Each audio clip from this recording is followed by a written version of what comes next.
The Tokyo Protocol, a Frank Murray investigation. Season 3, Episode 2. They say Tokyo never sleeps, but that's a tourist observation. Tokyo sleeps. It just sleeps in layers, with different parts of it awake at different hours, each layer doing its own version of what cities do in the dark, hiding things, moving things, pretending the night is just an extension of the day with the lights turned down. I've been awake for 31 hours when our ANA flight touched down at Haneda International, and I had the particular hollow-eyed clarity that comes after the second wind and before the crash. The kind of clarity where everything looks slightly too sharp and your judgment feels solid right up until a moment it isn't. Sarah had slept on the plane. 2 hours, which she claimed was enough. I'd watched Seoul's lights disappear behind clouds and thought about Pemberton being escorted through a business-class lounge by Detective Inspector Shin's officers, already calculating his next move before the handcuffs were fully on. He'd been arrested. His lawyers would have him out or transferred within 72 hours. The Korean jurisdiction hold was procedural, bought by Torres's mutual legal assistance maneuvering, and would only last as long as the paperwork could sustain it against Pemberton's legal resources. We had a window. We didn't know how wide. Tokyo, Sarah said, as the plane descended through clouds into flat, sprawling constellation of the Kanto Plain. Even from altitude, the city looked like someone had scattered 10 million lights across every available surface, and then kept adding more. Tokyo, I confirmed, the target. Whatever Pemberton had been flying to see. The problem, we had a flight destination, and a hunch, and the name of a company Miles was still running down.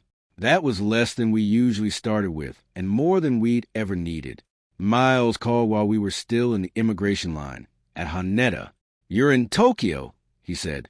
"Working on it," I said. The line moved 3 people forward. "What do you have?"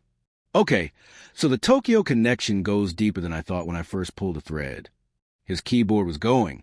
It always went. I sometimes wondered if Miles Danforth typed in his sleep. Pemberton's flight was booked to Narita, not Haneda.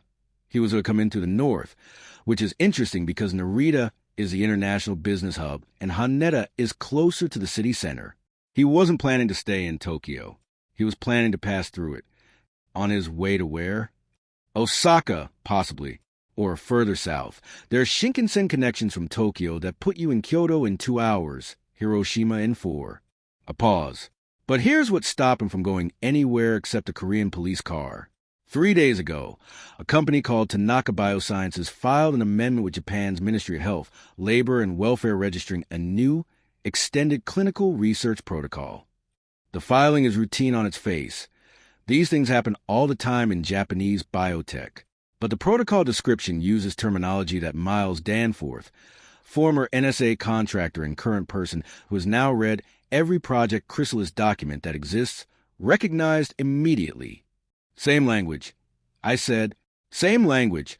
Miles confirmed. "Genetic expression optimization. Longitudinal neurological profiling.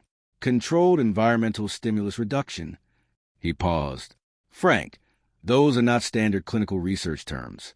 Those are terms that were invented by whoever designed Chrysalis. Whoever filed that amendment in Tokyo has seen the original program documentation." The immigration line moved again. Sarah was watching me, reading my expression. "Tanaka BioSciences," I said. "What is it?" "Mid-sized Japanese biotech. Founded 12 years ago. Primarily pharmaceutical research. Pain management drugs, some neurological work. Clean record, no regulatory problems. But 18 months ago, they went through a significant ownership restructuring. The majority stake changed hands through a series of transactions that I am still untangling, but the ultimate beneficial owner is in Pemberton's network, I said, is a holding company called Meridian Pacific Partners. Miles said, which shares 2 directors and an incorporation agent with Meridian Life Sciences, the Nevada company that owned Helix Asia Partners in Seoul. Same architecture, same playbook, 3rd country, the Tanaka facility. I said, "Where?" "Main office in Shinjuku. But there's a research campus outside the city, town called Fujisawa, about an hour south by train, on Sagami Bay.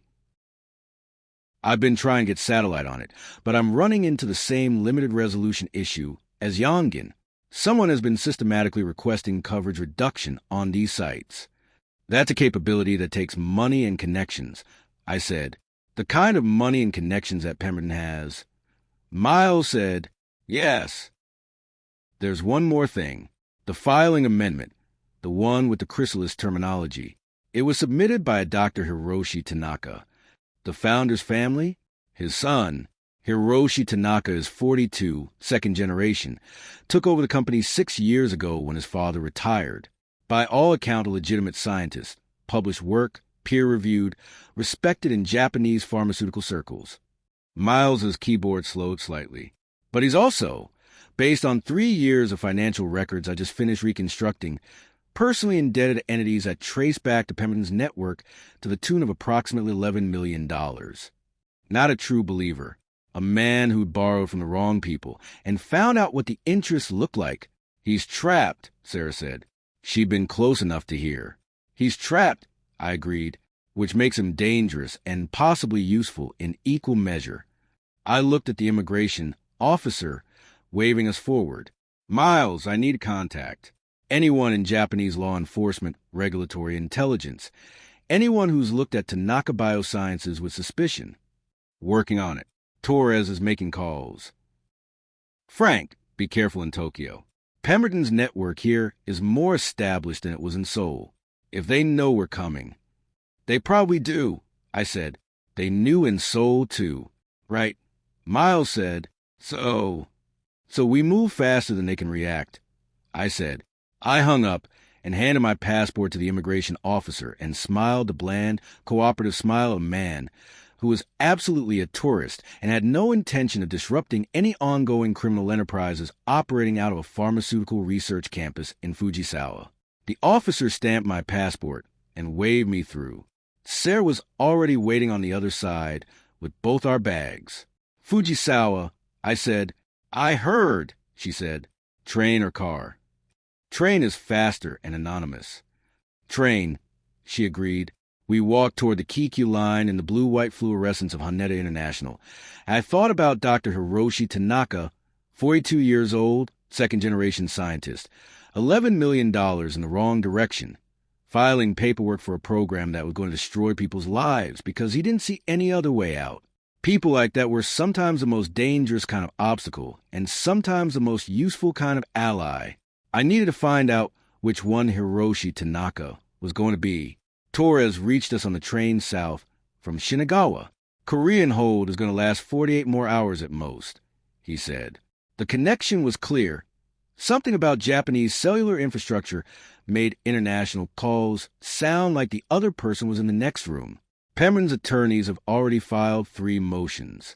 The Korean prosecutor's office is doing what it can, but without a formal extradition request from the U.S. side, which we still can't file because the appeals court killed the original conviction.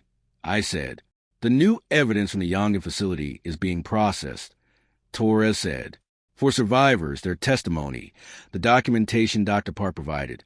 It's enough to build a new case, but building a case takes time that we don't have. Frank, there's a scenario where Pemberton walks out of Korean custody in 2 days and boards a flight to somewhere we can't follow. Then we need to make that not happen, I said. That will require charges in second jurisdiction. Torres said carefully, charges that could be filed simultaneously, creating a situation where releasing him in Korea simply means he's immediately arrested under a different warrant. Japan, I said, if there were evidence of Project Chrysalis activity in Japan, Torres said, still carefully, and that evidence were in the hands of Japanese authorities, and if those authorities were inclined to act quickly. You have a contact, I said. I have a contact, Torres confirmed. Nakamura Kenji, National Police Agency, Organized Crime Division. He's been looking at Tanaka BioSciences for 8 months as part of a broader investigation into organized crime infiltration of Japanese pharmaceutical companies. He doesn't know what he has. He knows something is wrong, but he hasn't connected it to Chrysalis. If someone were to connect those dots for him... Send me his number, I said. Already sent, Torres said. Frank, the Japanese legal system moves carefully. Nakamura is thorough, but he won't act on suggestion. He'll need evidence, documented and solid, before he files anything. Then we'll get him evidence, I said. Sarah was looking out the train window at the coastline, appearing to the west, the gray-blue shimmer of Sagami Bay between the buildings. Fujisawa was 20 minutes away. Torres, I said, the 4 people recovered from Yongin. Are they okay? Physically, initial examination shows they're stable. The longer-term picture, he stopped, the modifications that were made to them. Dr. Foster's team is working with the Korean medical team to understand the full scope. It's early, like the L.A. victims. I said, like the L.A. victims, Torres confirmed. Yes. I watched the bay through the train window. Gray water. Container ships in the middle distance. The silhouette of what might have been a Nashima Island on the horizon. We'll call Nakamura. I said, we'll get him what he needs. I hung up. Sarah turned from the window. How many more are there? She said. Not a question. In the Fujisawa facility? I said, we don't know yet. In all of them? She said. So, Tokyo, wherever else he's built this. I didn't have a number. That was the honest answer and the terrifying one. We found 23 in Los Angeles, for in Seoul, and we were following a trail that hadn't ended yet. The scope of what Pemberton had built was still revealing itself, and every time we thought we had the edges of it, another edge appeared. We find each one, I said. That's all we can do. She nodded. She knew that. She'd known it longer than I had. Probably. 20 years in law enforcement teaches you that evil doesn't have a border you can find and secure. You stop what you can stop, and you keep going. The train pulled into Fujisawa Station. Detective Nakamura Kenji was waiting at a coffee shop 3 blocks from the station, which told me Torres had called ahead before we'd even landed at Haneda. He was a compact man in his 50s, gray at the temples, wearing a plain dark suit that suggested a career spent not wanting to be noticed. He had the stillness of someone who'd spent decades watching rather than acting, and eyes that registered everything they landed on with the quiet efficiency of a camera that never runs out of film. He spoke careful, precise English with the rhythm of someone who thought in Japanese, and translated in real time with complete accuracy. Torres-san tells me you have information relevant to my investigation, he said. We do, I said, and you have information relevant to ours. He regarded me with the expression of a man who respected reciprocity. Then we will share, he said. We shared. It took 45 minutes. I laid out Project Chrysalis, the Los Angeles operation, the genetic modification program, the victims, the shell company architecture, Pemberton's identity and methodology, the Seoul facility, the Yongin recovery. Nakamura listened without interrupting, occasionally writing something in a small notebook with the economical penmanship of someone who perfected the art of recording exactly what mattered. When I finished, he was quiet for a moment. Tanaka BioSciences, he said. I have been investigating this company for 8 months. I found the financial irregularities, the ownership restructuring, the offshore connections. I found evidence of unusual research protocols being conducted at the Fujisawa campus. I found records of payments to individuals I could not identify. What I did not find was the name of the man behind it, or the nature of what the research actually was. Now you have both, Sarah said. Now I have both, Nakamura agreed. He closed his notebook. Hiroshi Tanaka. You know about his debt. $11 million, I said, to entities in Pemberton's network. Nakamura nodded slowly.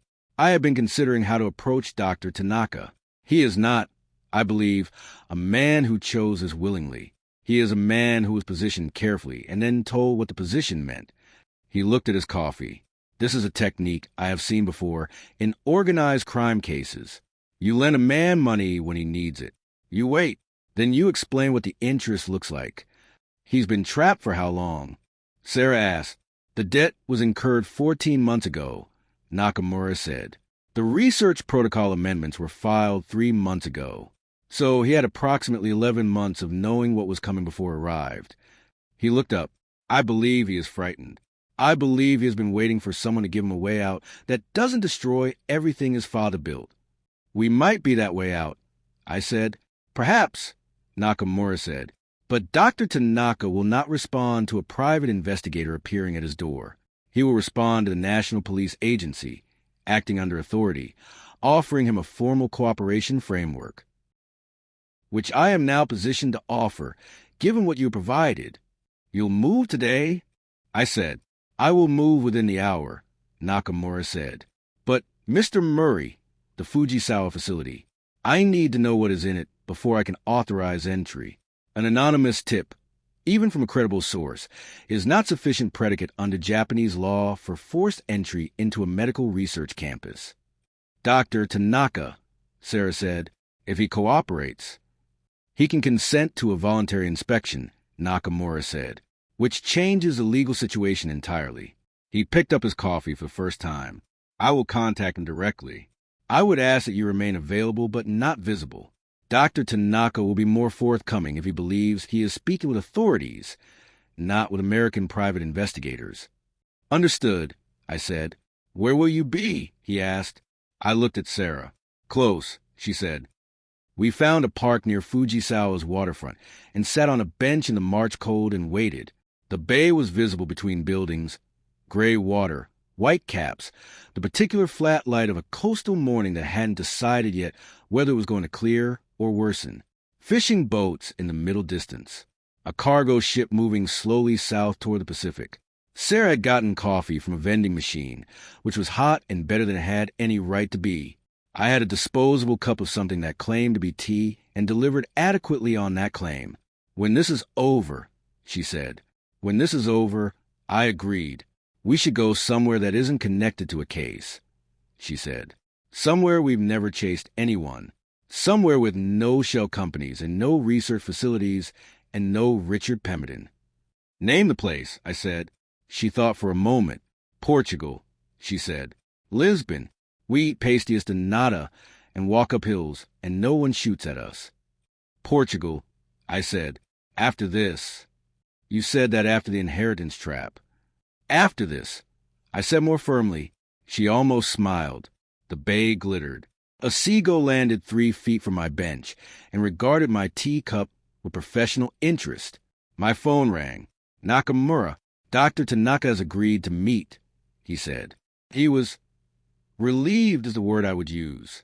He has been waiting for this call for some time, I believe.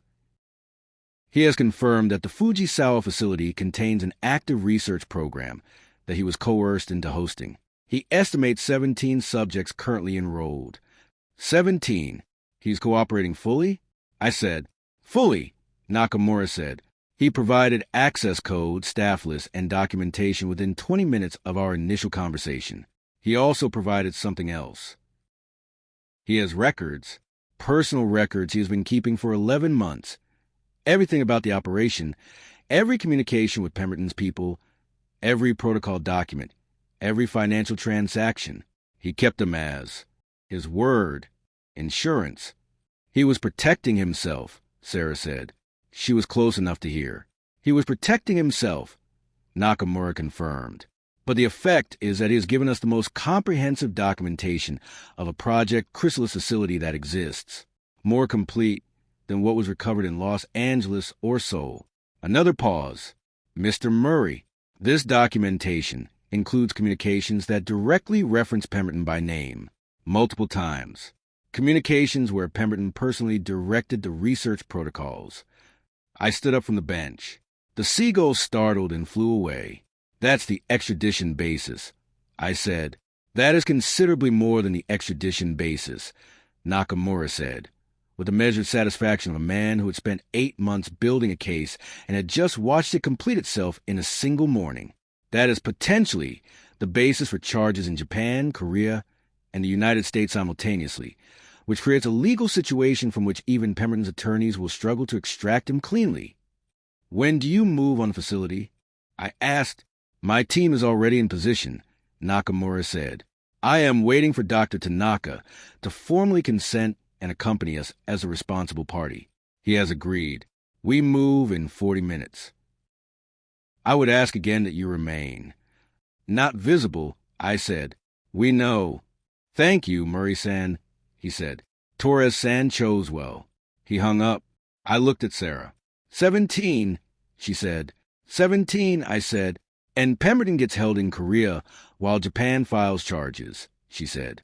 If everything goes the way Nakamura thinks, I said. I sat back down on the bench. Things don't always go the way they're supposed to. No, she said, but sometimes they do.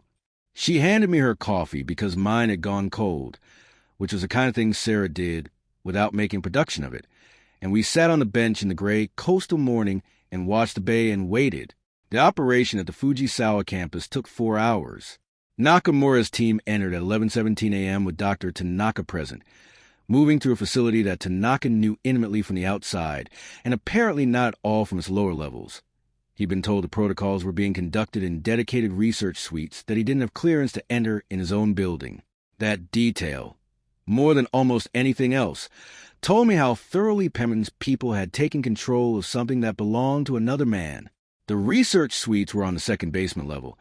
Access through a security door that required a key code Tanaka had never been given. Nakamura's team got the code from a staff member who'd been, as Nakamura put it later, very eager to cooperate with the National Police Agency once the nature of the investigation was explained.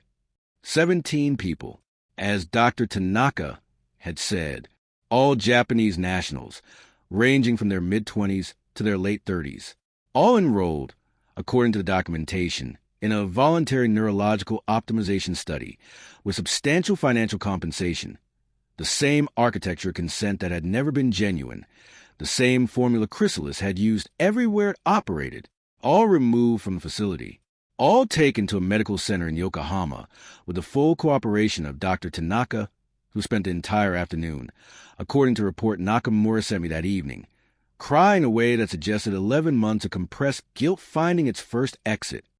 I didn't feel sorry for him. I also didn't feel nothing. The Chrysalis documentation that Tanaka had maintained in his personal records included, as Nakamura had indicated, direct communications from Pemberton, 11 months of instructions, approvals, redirections, complaints about protocol deviations, the detailed operational correspondence of a man who considered himself a careful executive managing a complex project. It was also, under multiple international legal frameworks, a comprehensive record of criminal conspiracy. Torres called at 6 p.m. The Japanese charges are being drafted, he said. Nakamura's documentation goes to the Ministry of Justice tomorrow morning. Simultaneously, the Korean prosecutor's office is being provided with copies of everything Tanaka surrendered. Frank, we have him. I mean, we've had him before, and his lawyers have found ways around it. I don't want to, but, I said, but the scope of what's in those records is different this time, Torres said. It's not one program in one city. It's an operational overview of a program that was running in 3 countries, with Pemberton personally directing it. That's a different legal animal from what we had before. A pause that was longer than usual for Torres, who was not a man who paused unnecessarily. I'm cautiously optimistic. How cautiously? I asked. More cautiously than I was in Los Angeles after the Prometheus protocol, he said. Less cautiously than I've been for the past 3 weeks. Another pause.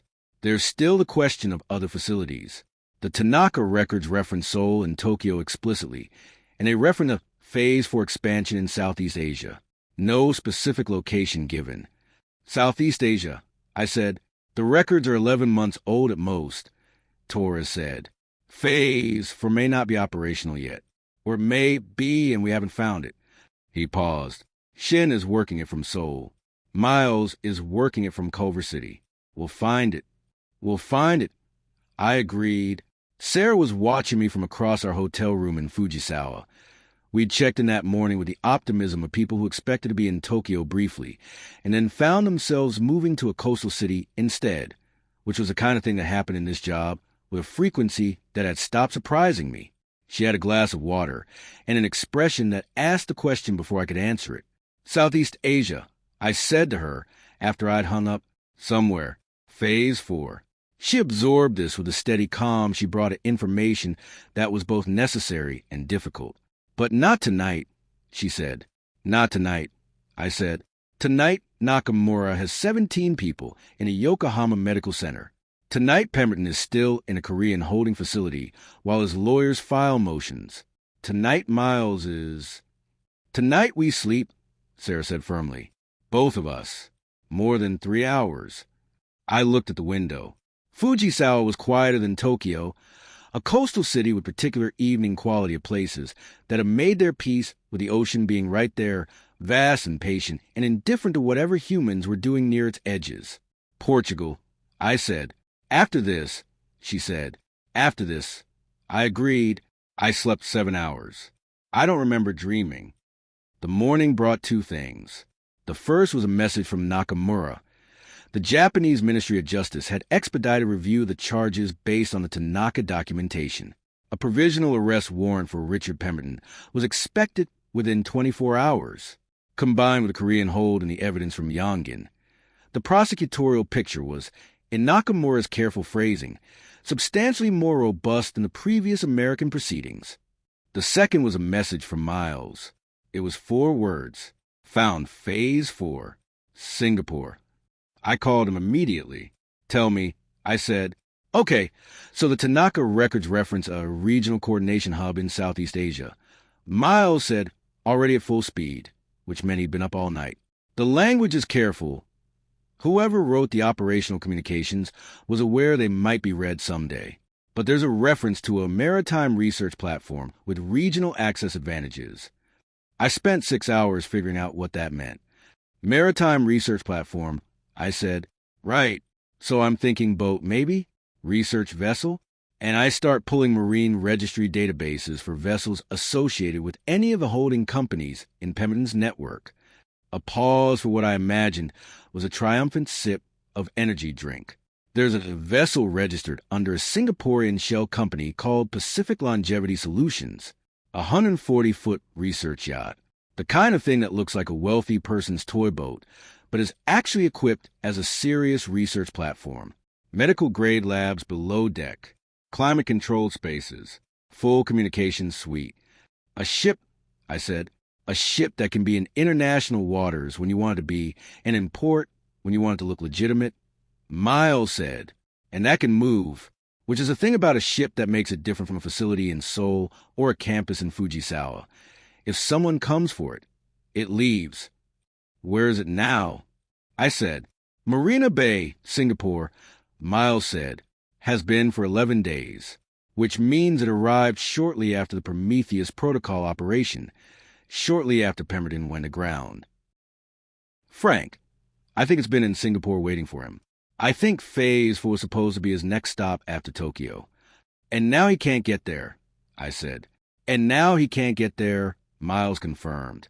Which means whoever is on that vessel is either waiting for instructions or has been told to move. Another pause. I've been monitoring the Marina transponder. As of 40 minutes ago, the vessel, it's called the Pacific Meridian, which, yes, same naming convention as Meridian Life Sciences. He's not exactly subtle, has not moved, but its engines were activated at 3 a.m. Singapore time. They're preparing to leave. I said, that's what activated engines at 3 a.m. means. Miles said, I was already standing. Sarah was reading my face across the room the way she always did, the silent translation of 16 years. Singapore, she said. Singapore, I said. Miles, I said into the phone. Who's on the vessel? Do we know? I have 2 names from the crew manifest that cross-reference to people in Pemberton's network. Miles said, a Dr. Amaro say, Ghanaian national, genetics background. Previously worked at a research institute in Accra that closed suddenly 3 years ago under circumstances I'm still pulling. And a man named Victor Rains, American, listed as logistics coordinator. Rains has an interesting history. He appears briefly in 3 different corporate filings associated with Pemberton entities and then disappears. The kind of person who exists in paper trails but not in photographs. Security, Sarah said. She'd cross the room to hear. Probably, Miles said, and possibly the operational lead for Phase 4.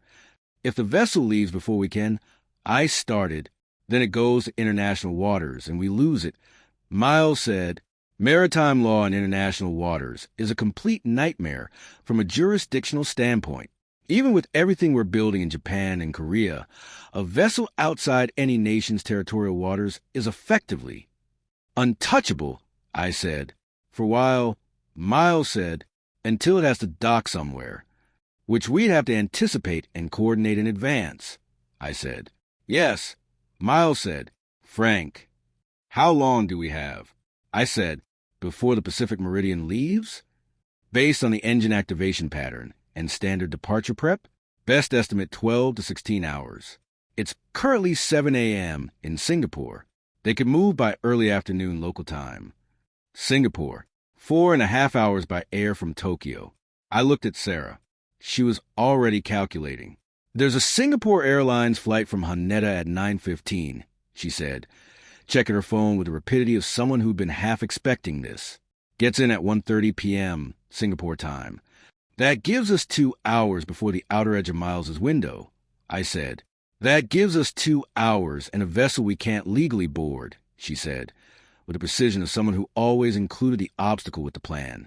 Nakamura, I said. Singapore's Maritime Port Authority has relationships with the Japanese Coast Guard and NPA for exactly this kind of cross-border organized crime work.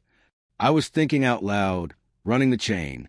If Nakamura can initiate a maritime hold request through regional cooperation channels, the MPA could prevent departure while the warrant clears. Would Nakamura do that on 12 hours' notice? She asked. Nakamura just spent 8 months building a case that we helped complete in a single morning, I said. Yes, he'll do it. Sarah was already dialing Nakamura. I called Miles back. Keep watching that transponder, I said. Already watching. Miles said, go. Nakamura was on a call within 4 minutes of Sarah reaching him. We were on a train back to Tokyo within 6. We were at Haneda Domestic Terminal within 50, where we discovered that the 9:15 Singapore Airlines flight was ticketed through Narita, not Haneda, which meant 20 minutes of recalibrating, and the discovery that there was an alternative routing through Changi via Scoot that left from Haneda at 9:45 and arrived 12 minutes later than the Singapore Airlines option. We took it. The flight was 4 hours and 40 minutes of me being unable to sleep, and Sarah being able to sleep, and Miles sending updates every 40 minutes with a dedication on a man who had adopted this problem as his personal responsibility. Update 1. Pacific Meridian still in Marina. Engines have returned to standby mode. Update 2.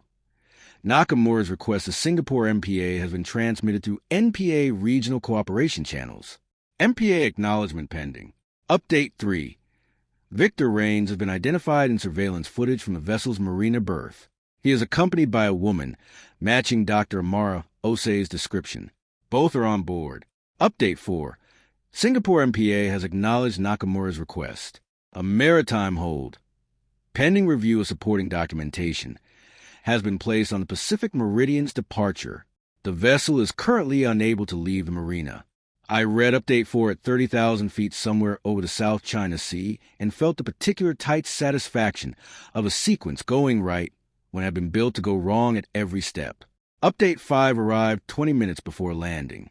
Victor Rains has been identified in NPA Organized Crime Database as Vaughn Rice, American national, wanted in connection with a 2019 fraud case in Nevada that traces directly to an early Pemberton entity. This gives Singapore authorities independent predicate for detention. We landed at Changi at 2:17 p.m.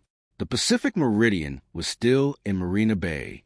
The Singaporean authorities were polite, efficient, and moved with a speed that suggested Nakamura had communicated the urgency clearly, and Torres had made calls from Washington that supplemented the urgency with appropriate weight. We were met at customs by an officer from the Singapore Police Force's Commercial Affairs Department, a slim, serious woman named Deputy Superintendent Lim Wei Ling, who shook our hands with the brisk formality of someone who had already reviewed every document we had and formed conclusions she was not prepared to share until she'd spoken to us directly. The Pacific Meridian, she said, without preamble, you believe is operating as a mobile research facility for human experimentation. We believe it was being prepared to operate as one, I said. Whether active experimentation has begun aboard the vessel, we don't know. The vessel has been in Singapore for 11 days. 11 days, Lim said. If the timeline mirrors previous facilities, Sarah said, It may have been receiving and briefing potential subjects. Recruitment rather than active protocol. Lim absorbed this. The two individuals aboard, Rice and Dr. Osei.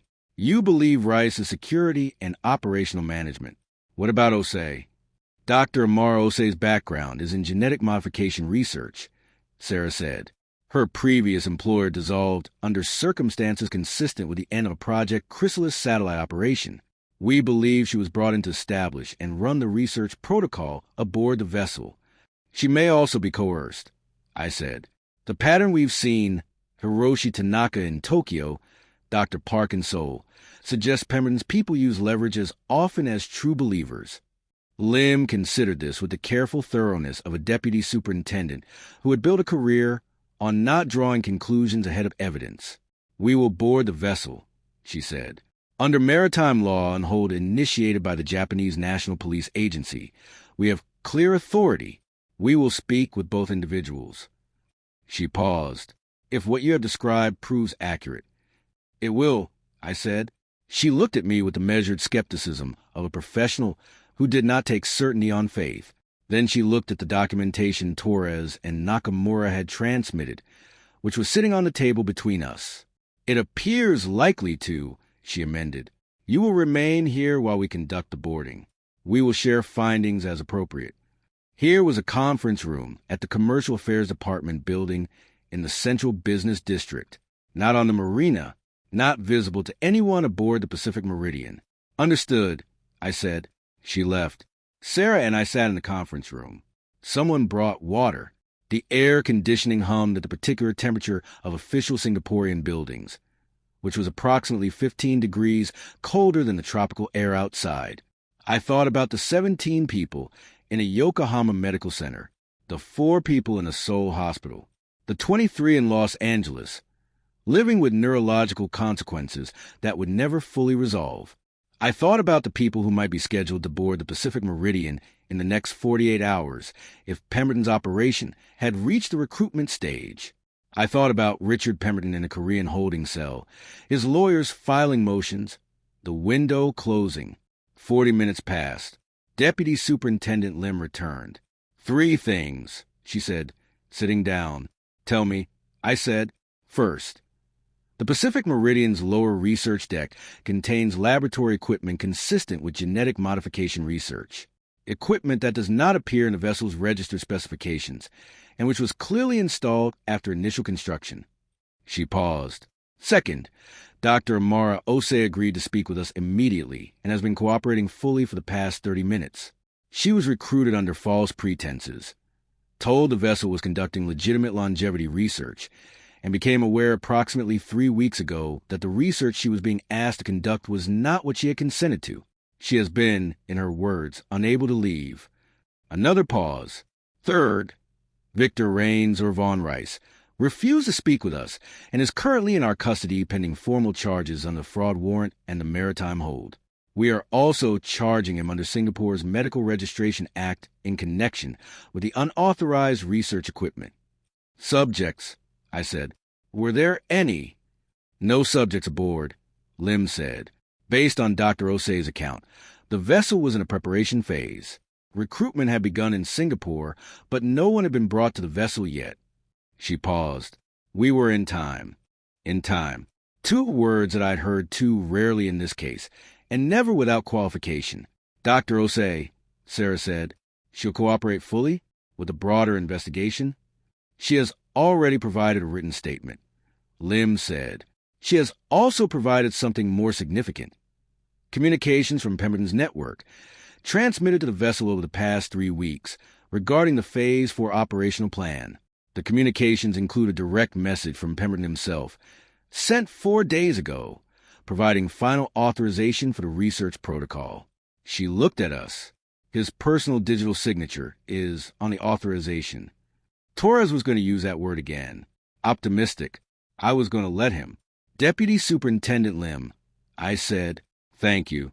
She nodded with the precision of someone who did not dismiss thanks, but filed them appropriately. The investigation continues, she said. We will be in contact with your colleagues in Tokyo, Seoul, and Washington. She paused. Mr. Murray, Your series Bible indicates this has been a long case. I looked at her. Torres and briefed me comprehensively, she said, with the slightest suggestion of a smile. You've been pursuing this man for some time. While I said, it appears to be nearing a conclusion, she said. It appears to be, I said, though I'd learned in 16 years that appearances required verification. Miles called while we were in a taxi heading toward Marina Bay. Sarah's idea, because she wanted to see the Pacific Meridian from the outside. See it sitting in the marina, unable to go anywhere, and I understood that impulse completely. Update, Miles said, Korean hold on Pemberton has been extended by the prosecutor's office based on the new documentation from Japan. The provisional arrest warrant from Nakamura's office cleared the Ministry of Justice this afternoon, Tokyo time. Japan has formally requested extradition. The U.S. Attorney's Office has been briefed on everything. Seoul, Tokyo, Singapore, all of it. They're building a consolidated case that supersedes the previous prosecution. Timeline, I said. For charges? Days to weeks. For trial? Months. You know how this works. But Frank, he's not walking out of Korean custody this time. The Japanese warrant alone covers it, and with what Singapore just found. He's going to fight, I said, lawyers, appeals, every procedural mechanism his money can buy. He is, Miles said, but his money buys less than it used to because we've been systematically identifying and freezing the accounts it comes from for 3 countries now. A pause that had something different in it. The pause of a person who'd been working 22 hours straight and had found something he wanted to express that wasn't purely operational. Frank, the Fujisawa facility, 17 people. The Seoul facility, 4 people. The Singapore vessel, nobody boarded yet, which means we were in time for once. He paused again. That's 21 people who... 21, I said, plus the 23 from L.A., he said, plus however many we haven't found yet, but 21. The taxi pulled up to the Marina Bay waterfront. The skyline of Singapore rose behind us in the early evening heat. Towers of glass and a particular luminescent quality of a city built on the edge of the sea. The gardens by the bay's super trees were just visible to the east, lit in colors that had nothing to do with nature and everything to do with a city that had decided beauty was worth investing in. The Pacific Meridian was berthed 200 meters from where we stopped. 140 feet of white hull and gleaming superstructure sitting very still in Marina. 2 Singapore police force officers visible on its deck, going nowhere. Sarah looked at it for a long moment. It's smaller than I expected, she said. Isn't it always? I said. She looked at me. The thing you've been chasing, I said. When you finally see it, it's always smaller than it was in your head. She considered this. Pemberton isn't smaller than he was in my head. No, I said, but the vessel is. The Seoul campus was. Even the Prometheus Protocol facility on Catalina. I looked at the Pacific Meridian sitting obediently under police watch in the Singapore evening. He built something enormous. But the buildings themselves are just buildings. The people in them aren't just people, Sarah said. No, I said, they're not. She was quiet for a moment. The water was flat and dark and caught the marina lights in long, shifting reflections. Portugal, she said, after Southeast Asia. I said, we just did Southeast Asia, she said. Singapore is technically, Frank. Portugal, I said. Next, I mean it. She looked at me with a particular expression that meant she believed me about 40% and was choosing to operate as though she believed me fully, because that was how partnerships worked. Call Torres, she said. Tell him what we have. Then we sleep. In that order, I agreed. Torres picked up on the first ring. Singapore, he said. Singapore, I confirmed. 21 people, Miles. For in Seoul, 17 in Tokyo. None on the vessel. They were in time. I heard him exhale. Pemberton authorized a Phase 4 protocol personally. His digital signature is on the authorization. Singapore has it. The pause was longer than usual. You know I'm not a man who celebrates before verdicts, Torres said. I know, I said, and I know you know what his lawyers are capable of, he said. I do, I said, and we've been here before or close to here, and it's come apart, he said. We have, I said. Another pause. This is different, Torres said. Yes, I said.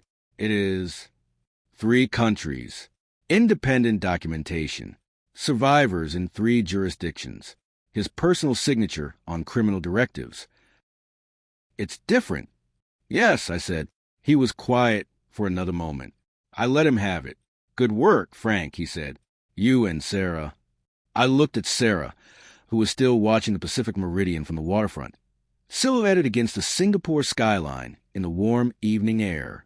We'll be in touch, I said. I hung up. Sarah turned from the water. Well, she said, Torres said good work. I said, that's it. And he's cautiously optimistic, I said. She turned back to the Marina, a small smile. Good. We stood there for another minute, the two of us, watching 140 feet of evidence sit still in Marina Bay, and the city glittered around us the way cities do when they don't know what you've just done inside them, and the night was warm and salt-smelling, and somewhere across the Pacific in the Eurasian landmass, Richard Pemberton was sitting in a Korean holding facility while lawyers filed motions that were going to be less effective than they'd ever been before. Dinner, Sarah said. Actual dinner. Not vending machine food, not airplane food, not coffee on a bench in a Japanese coastal town. Yes, I said. Somewhere with a view, she said. Singapore has several thousand of those, I said. Then let's find one, she said. We walked away from Marina into the city. 16 years in this business. And the one thing I've learned is that the truth doesn't find people. People find the truth, but only if someone keeps looking. If these cases matter to you the way they matter to me, hit that like button, subscribe, ring the bell, because the next case is already out there waiting to be solved. I'm Frank Murray. I don't quit. Neither should you.